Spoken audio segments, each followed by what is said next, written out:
Joining us, Arkansas soybean farmer Scott Brown. Scott, really good to have you. Thanks for being here. Thanks for having me, Katie. $12 billion. How's that sound to you? Well, I appreciate the help, but it's a far cry from what we need. Just the loss in corn this year with a record crop was over 16 billion. The loss in soybeans at production is around 11 billion. That doesn't count cotton and rice, which are even bigger losses than that. So this $12 billion is not going to make up for this 1 year? I mean, say China goes back to buying soybeans and other crops as they were buying before this trade war. Is $12 billion not enough to bridge that gap? Probably not. You've got a lot of boys that's got $400,000 to $700,000 worth of rollover debt that's eat their equity up in the last 2.5 years. They don't have anywhere to go. They don't have anything to do. And you've got guys that are not going to take that ground. So if you don't make everybody whole and let everybody stand on their own 2 feet and get off this hamster wheel of government aid, which is what we all want. The taxpayer wants it. We want it. Everybody wants it. You need to square everybody up. Senator Moran even said it was a $40 billion problem. So, I mean, his own senator says $40 billion, and what's he come up with? $12 billion. Yeah. Yeah, $12 billion is not $40 billion, I'll give you that.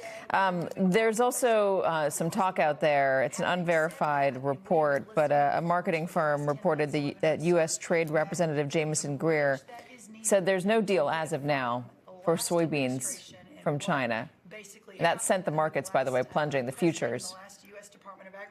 Yes, ma'am. We lost 60-something cents of the money they gave back, which none of the farmers actually had that money anyway. The elevators got that. Most of us had beans sold early in the fall because we were scared that there wasn't going to be a rally. So this dollar that there was in the rally was actually the elevators got all that money, not us.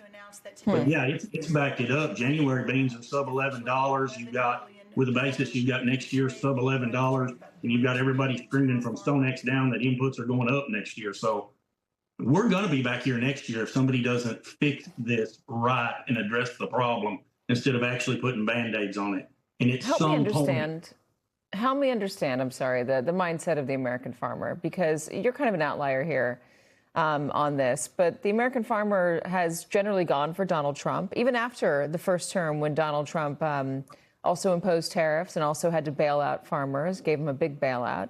They came back for him again in 2024, and this is happening all over again, but in an even bigger way.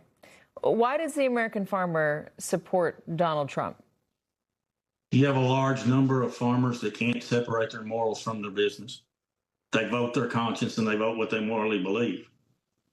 But farming is a business. At the end of the day, this is a business, just like a trucking company or a train company. And it's about dollars and cents. It's about what do we make? How much can we make? We have to feed the American people first and then worry about feeding the world. But this is a business. That's what your banker will tell you every year when you go down there. You either cash flow or you don't cash flow. So you either run this like a business or you run this like a hobby. Some guys can't differentiate between the two, and that's about as honest as I can be about it. Is that what it is? Because they'll also say that Donald Trump is great for business, that they believe in him for business, even when the business is not going so well. We haven't seen a market break among farmers in their support for Donald Trump, even since this has been happening. Well, I mean, what's good about it? I mean, you've got Arkansas's leading the nation in farm bankruptcies. You've got farm bankruptcies up. You've got profits down. Arkansas will tell you they've lost $6 billion this year in farm income. I mean, ask a banker. They were testifying in Congress, 2 or 3 months ago, screaming and yelling that can the farmer not understand where he's at? I mean, I trucked for years before I farmed. I understood exactly what it cost per mile to haul a load of cattle from Missouri to Kansas. And I had to get above that to make a living, or we couldn't pay drivers. We couldn't pay for insurance. We couldn't run our business. Farming's the same way.